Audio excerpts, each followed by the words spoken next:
तो आज हम पढ़ेंगे नाभिक का लेक्चर नंबर 8। तो 7 लेक्चर हमारे हो चुके हैं और आशा है कि आपने यहाँ तक एनसीईआरटी है जो पढ़ ली होगी। और मैंने ऐसे बोला था कि जो आज हम पढ़ेंगे उसके एनसीईआरटी पढ़ के आइएगा, तो आशा है कि आप पढ़ के आए होंगे। मजा आ रहा होगा आपको चैप्टर में, क्योंकि ये चैप्टर जो ईजी भी है और मजेदार भी है। तो नाभिक चैप्टर ही मतलब अपने आप में इतना बढ़िया चैप्टर है जो हमने पहले पढ़ते हैं कि नाभिक के चारों इलेक्ट्रॉन घूमते हैं, आज तक हम पढ़ते आ रहे हैं, लेकिन कभी हमने नाभिक के बारे में इतनी जानकारी इतनी मतलब डिटेल में इतने डिटेल से पढ़ा नहीं है कभी। तो अब नाभिक चैप्टर पढ़ने में उतना ही मजा आता है क्योंकि हमने नाभिक का जो है उसके बारे में इतना सुन रखा है। तो चलिए अपने आज के लेक्चर को शुरू करते हैं। तो आज हम क्या पढ़ेंगे? द्रव्यमान ऊर्जा। जो मैंने आपको पिछली क्लास में बताया था कि आज हम क्या पढ़ेंगे। तो आशा है कि आप पढ़कर आए होंगे, रीडिंग करके आए होंगे, क्योंकि मैंने आपसे कहा था कि अगर आप रीडिंग करके आओगे तो आपको चीजें जो है जल्दी और थोड़ा अच्छे समझ में आएंगी। और डाउट जो है आपको नहीं होंगे, जो अगर आप पहले से पढ़कर आओगे फिर मेरी वीडियोस देखोगे। चलिए शुरू करते हैं, क्योंकि मैं फोटो डालू वीडियो। हाँ, तो देखिए।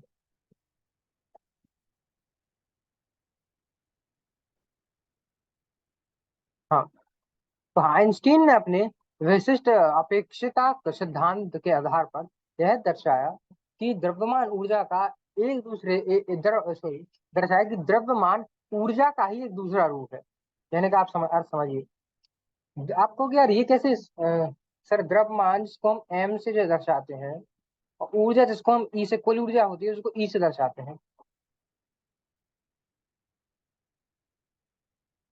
कहने का मतलब है, वो कह रहा है कि जो अपना द्रव्यमान है वो ऊर्जा का ही दूसरा रूप है। मतलब ऊर्जा को अपन द्रव्यमान भी कह सकते हैं। अगर कह सकते हैं तो क्या हम ऊर्जा से द्रव्यमान बना सकते हैं, या द्रव्यमान से अपन ऊर्जा बना सकते हैं? ये पहला प्रश्न जो है आपके दिमाग में उठना चाहिए। तो इसका जवाब है हाँ। और कैसे वो वो आइंस्टीन साहब ही हमको समझाएंगे कि कैसे जो है इसको जो है अपन किसी भी द्रव्यमान को ऊर्जा में जो है परिवर्तित कर सकते हैं। तो देखिए, उनकी मतलब उनके सिद्धांत के अनुसार द्रव्यमान ऊर्जा का ही एक दूसरा रूप है। और पहले द्रव्यमान और ऊर्जा को अलग अलग संरक्षित माना जाता था एक अभिक्रिया में।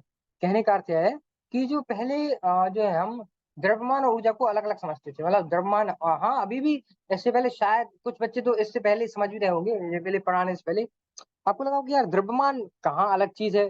द्रव्यमान वह चीज है जिसके कारण कोई भी नीचे वस्तु गुरुत्वाकर्षण बल के कारण नीचे आ रही है, उस पर जो है एक बल लग रहा है नीचे की तरफ।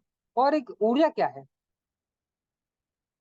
ऊर्जा तो वह चीज है जो किसी मतलब जब भी कोई भी क्रिया होती है वो ऊर्जा से होती है, कोई भी रिएक्शन होनी होती है, कोई भी क्रिया होनी होती है, उसके लिए ऊर्जा की आवश्यकता होती है। किसी भी दो चीजों को तोड़ने में, या किसी भी कोई भी दो चीजों को जोड़ने में, या किसी भी दो चीजों को तोड़ने में ही हमको ऊर्जा की ही आवश्यकता होती है। तो ऊर्जा अलग चीज है, द्रव्यमान अलग चीज है। लेकिन द्रव्यमान जो है ऊर्जा इसलिए पहले उस द्रव्यमान ऊर्जा को अलग अलग जो है माना जाता था, एक नहीं माना जाता था। लेकिन आइंस्टीन ने कहा कि द्रव्यमान का तो ऊर्जा का ही दूसरा रूप है। तो देखिए, लेकिन आइंस्टीन ने दिखाया कि द्रव्यमान बस ऊर्जा का दूसरा रूप है, और हम द्रव्यमान ऊर्जा को ऊर्जा के अन्य रूपों में, जिसकी गतिज ऊर्जा में परिवर्तित कर सकते हैं। गतिज ऊर्जा क्या है? रुकिए जरा। हाँ, तो गतिज ऊर्जा क्या है? गतिज ऊर्जा जिसको हम के से दर्शाते हैं, और इंग्लिश में इसको काइनेटिक एनर्जी बोलते हैं। गतिज ऊर्जा किसकी वजह से होती है? जब भी कोई वस्तु गति में होती है, मतलब रुकी हुई नहीं होती है, उसके पास कुछ ना कुछ गति होती है, तो उस पर जो ऊर्जा होती है उसको गतिज ऊर्जा कहते हैं। पहले भी हम पढ़ा होगा आपने। मान लीजिए एक कोई ये इंसान खड़ा हुआ है,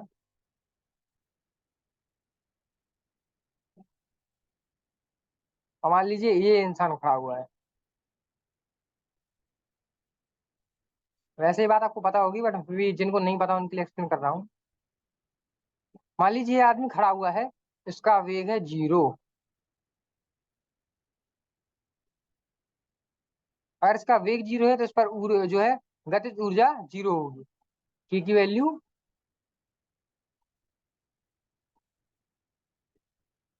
कितनी होगी? 0, क्योंकि इस पास गति ही नहीं है। और हमको पता है कि गतिज ऊर्जा का फॉर्मूला क्या होता है। हाँ, 1/2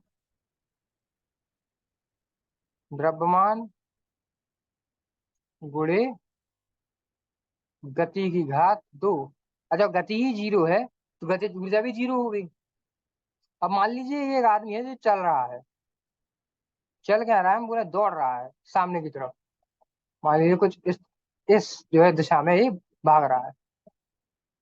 तो भाग रहा है तो इसका तो कुछ ना कुछ गति होगी। मान लीजिए कुछ कुछ ना कुछ गति से जो है, मान लीजिए उस गति को मैं ए मान लेता हूँ, कुछ गति से जा रहा है। तो इसका जो जो इसकी गतिज ऊर्जा होगी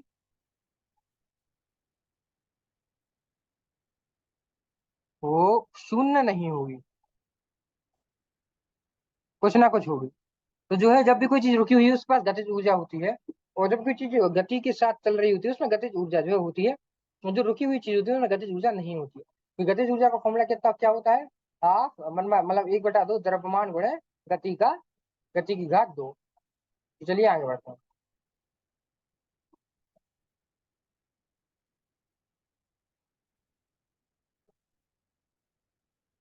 हाँ, तो आइंस्टीन ने यह दर्शाया कि हम विपरीत प्रक्रम में भी ऊर्जा को द्रव्यमान में रूपांतरित कर सकते हैं। उनके अनुसार वो कैसे कह रहे थे कि हम जो है ऊर्जा को द्रव्यमान में रूपांतरित कर सकते हैं। उदाहरण के तौर पर हम द्रव्यमान को गतिज ऊर्जा में परिवर्तित करके इसे ऊर्जा के दूसरे रूप में बदल सकते हैं। यह आविष्कार हमें द्रव्यमान और ऊर्जा के बीच संबंध के नए पहलुओं को समझने में मदद करता है। जैसे कि मैंने आपको पहले बताया कि द्रव्यमान को जो है हम ऊर्जा में परिवर्तित कर सकते हैं, ऐसा आइंस्टीन का कहना था। तो इन्होंने समझाया भी कैसे कर सकते हैं, और हम इसकी पुष्टि भी देखेंगे कि इसकी पुष्टि हुई कैसे, कि मतलब द्रव्यमान को ऊर्जा में जब परिवर्तित करने का सिद्धांत आया तो उसकी पुष्टि कैसे हुई, वो भी हम जो है आगे देखेंगे। और आविष्कार में सबसे जो मेन चीज थी उन्होंने कहा, उन्होंने जो समझाया था वो द्रव्यमान और ऊर्जा के बीच में एक सूत्र दिया, कि इससे जो है सीधा सीधा सूत्र है हमारे पास। हमारे पास सीधा सूत्र है कि हम सीधी उसमें जो द्रव्यमान की वैल्यू डालेंगे सीधा हमारे पास उसकी ऊर्जा निकल आएगी। तो मतलब इसके कहने का अर्थ यह है कि इतने द्रव्यमान से हम इतनी ऊर्जा जो है बना सकते हैं, या तो इस द्रव्यमान को तोड़कर या इतने द्रव्यमान को जोड़कर, मतलब कैसे भी आप इतनी ऊर्जा जो है बना सकते हैं। तो चलिए आगे चलते हैं। और क्या।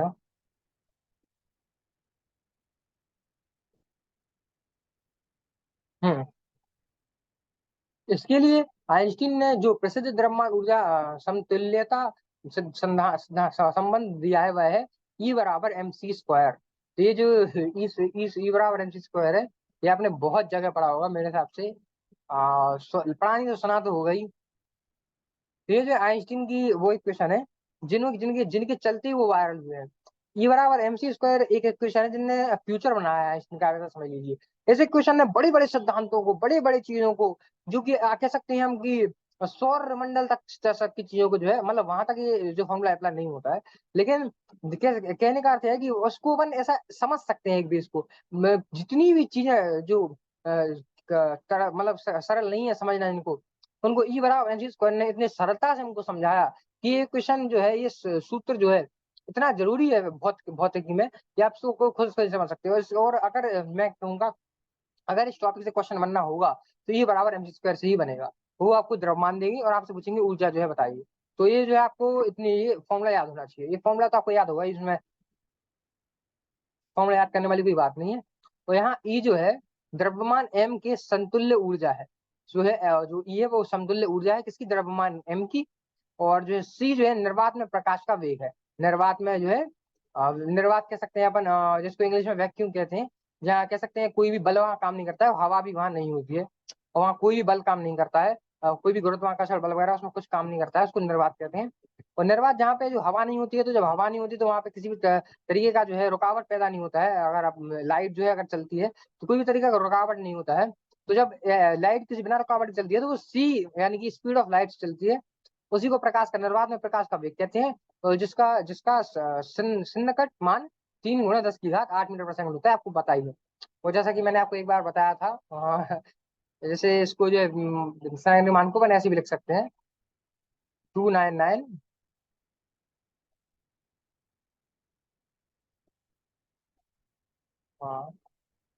7 9 2 4 5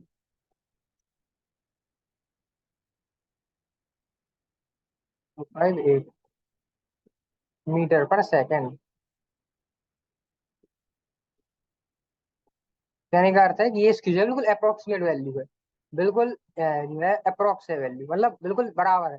तो इसको जो है अपन अप्रोक्स मतलब कह सकते हैं, 3 में 10 की घात 8 के ही पास में है।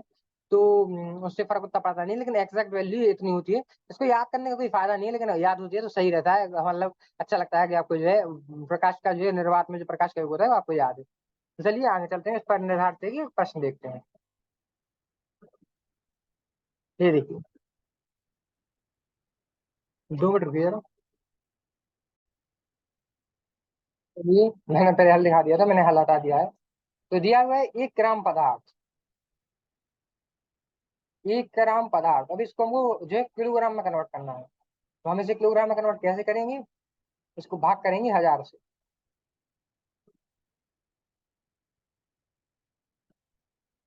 तो ये किसमें कन्वर्ट हो जाएगा? ये परिवर्तित हो जाएगा किलोग्राम में। तो इसको हम कैसे लिख सकते हैं? 10 की घात -3 ये जी लिख सकते हैं कि नहीं लिख सकते हैं? हम इसको कैसे लिख सकते हैं? हमको फॉर्मूला पता है, क्या होता है? एम बराबर, सॉरी एम बराबर नहीं, ई बराबर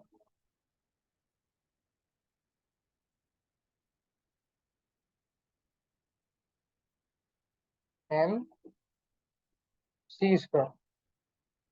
इसमें सी क्या है? जो है अपना निर्वात में जो है जो है प्रकाश की गति है। तो हमको निकालना है ऊर्जा, ऊर्जा निकालनी है, समतुल्य ऊर्जा। तो समतुल्य ऊर्जा कितनी निकलेगी? एम हमको दिया 10 की घात -3।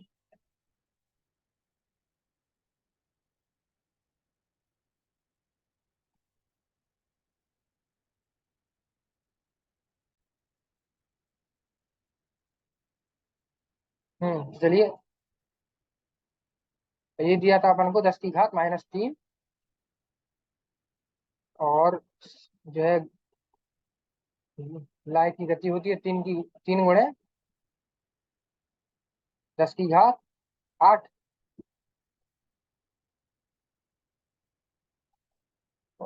और इसकी घात कितनी होगी? 2, क्योंकि अपन को स्क्वायर निकालना है।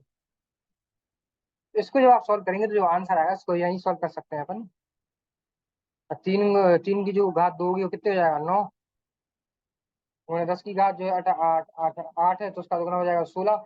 16 में से 3 जाएंगे तो कितने बचेंगे? 10 की घात 13। तो ये जो है ये अपना आंसर हो जाएगा। तो चलिए इसका जो है एनसीईआरटी में जो आंसर दिया हुआ है वो देखते हैं। ये देखिए, जो हमने निकाला था वही आंसर आया है। ई बराबर 10 की घात -3 जो है उसका जो द्रव्यमान है, गुणे 10, 3 गुणे 10 की घात 8 जो है जो स्पीड ऑफ मतलब गति है अपनी लाइट की, और जो उसकी स्क्वायर किया और डायरेक्ट आंसर निकाला, जो अपना है डायरेक्ट आंसर आ गया। इस प्रकार यदि 1 ग्राम पदार्थ को भी ऊर्जा में रूपांतरित किया जाए तो इससे ऊर्जा की विशाल मात्रा मुक्त होती है। तो देखिए, आइंस्टीन के द्रव्यमान ऊर्जा संबंध की प्रायोगिक पुष्टि कई तत्वों के माध्यम से हो चुकी है। तो उसकी पुष्टि देखते हैं। न्यूक्लियनों, नाभिकों, इलेक्ट्रॉनों और हाल ही में खोजे गए कणों के बीच नाभिकीय अभिक्रियाओं का अध्ययन इससे पुष्टि करता है। जो हमने की जो है नाभिकीय अभिक्रियाओं का जो अध्ययन किया, तो ये सब जो है आइंस्टीन के इस जो सूत्र है इसकी पुष्टि करता है। और जो है मतलब ये समझ लीजिए कि द्रव्यमान ऊर्जा जो संबंध है वो बिल्कुल इतना एक्यूरेट है कि हर चीज पर फिट हो जाता है। और कई जो न्यूक्लियन नाभिक इलेक्ट्रॉन ने हाल ही में खोजे गए जितने भी जो पदार्थ हैं वो सब जो है उनकी जो अभिक्रिया है वो इसको इसकी पुष्टि करती है इस जो है सूत्र की। और ऊर्जा संरक्षण नियम के अनुसार एक अभिक्रिया में द्रव्यमान से संबंध ऊर्जा को परिकलनों में सम्मिलित करने पर प्रारंभिक ऊर्जा अंतिम ऊर्जा के बराबर होती है। तो ये जो है समझने वाली बात है, रुकिए मैं आपको समझाता हूँ। अब देखिए, कहने का अर्थ यह है कि जो प्रारंभिक ऊर्जा होगी वो जो है अंतिम ऊर्जा के बराबर होगी। लेकिन आपको सर जो प्रारंभिक ऊर्जा थी वो तो वो तो हमारी परिवर्तित हो गई होगी। तो वो किसमें परिवर्तित हो गई होगी? द्रव्यमान में। तो मैंने कहा कि नहीं भाई, देखो, जो भी ऊर्जा द्रव्यमान में मतलब परिवर्तित हुई होगी, हम उस द्रव्यमान के बराबर जो ऊर्जा होगी उसको अंतिम ऊर्जा में जोड़ देंगे। कहने का अर्थ यह है, रुकिए जरा। मान लीजिए कुछ अंतिम ऊर्जा हमारे पास है ए, ठीक है, ये कन्वर्ट हुई, सॉरी प्रारंभिक ऊर्जा है ए, प्रारंभिक। और ये जो है अंतिम अंतिम ऊर्जा, क्या अंतिम ऊर्जा कैलकुलेट करनी है। लेकिन जो ये जो है बी प्लस कुछ एम मान लीजिए द्रव्यमान में ये परिवर्तित होगी। लेकिन यहाँ जो बी है ये हमारी अंतिम ऊर्जा नहीं है। इन दोनों को मिलाने पर जो ऊर्जा आएगी इस द्रव्यमान के कारण जो ऊर्जा होगी, उसको और बी को मिलाने पर जो ऊर्जा होगी वो होगी अंतिम ऊर्जा, ये बी नहीं होगी। तो ये वही है। अभी इसको हम आगे और पढ़ेंगे। चलिए, तो यह संकल्पना नाभिक की पारस्परिक अन्योन्य क्रियाओं और नाभिकीय द्रव्यमानों को समझने के लिए महत्वपूर्ण है। इससे हमें नाभिकों के संबंध, अभिक्रिया और उनके द्रव्यमानों को समझने में मदद मिलती है। यह जानने के लिए महत्वपूर्ण है कि किस रूप में द्रव्यमान और ऊर्जा संबंधित है और कैसे एक रूप को दूसरे रूप में परिवर्तित किया जाता है। तो ये जो समझना जरूरी है, कैसे जो एक रूप को दूसरे रूप में परिवर्तित किया जाता है। तो द्रव्यमान ऊर्जा के बीच जो संबंध है इतना इंपॉर्टेंट है कि इससे बहुत से भौतिकी के जो है बड़े बड़े कंसेप्ट जो है वो क्लियर हुए हैं। तो ये जो है बहुत इंपॉर्टेंट है, द्रव्यमान और ऊर्जा के बीच जो है वो संबंध, और इससे प्रश्न बनने के चांस आपके एग्जाम में ज्यादा है। तो आज हमने क्या पढ़ा? आज हमने पढ़ा द्रव्यमान ऊर्जा तथा नाभिकीय बंधन ऊर्जा। और नाभिकीय बंधन ऊर्जा जो है वो हमारा रह गया था, तो कलम पढ़ेंगे इसको। आज हमने केवल द्रव्यमान ऊर्जा पढ़ा और कलम जो है नाभिकीय बंधन ऊर्जा पढ़ेंगे। और बहुत ही इंटरेस्टिंग टॉपिक है, तो आपको मजा आएगा पढ़ने में। तो चलिए, आज के लिए इतना ही रहने देते हैं। और बाकी का लेक्चर बाकी जो है नाभिकीय बंधन ऊर्जा अगले लेक्चर में मिलेंगे। तो चलिए, धन्यवाद, मिलते हैं अपने अगले लेक्चर में। तब तक के लिए टाटा बाय।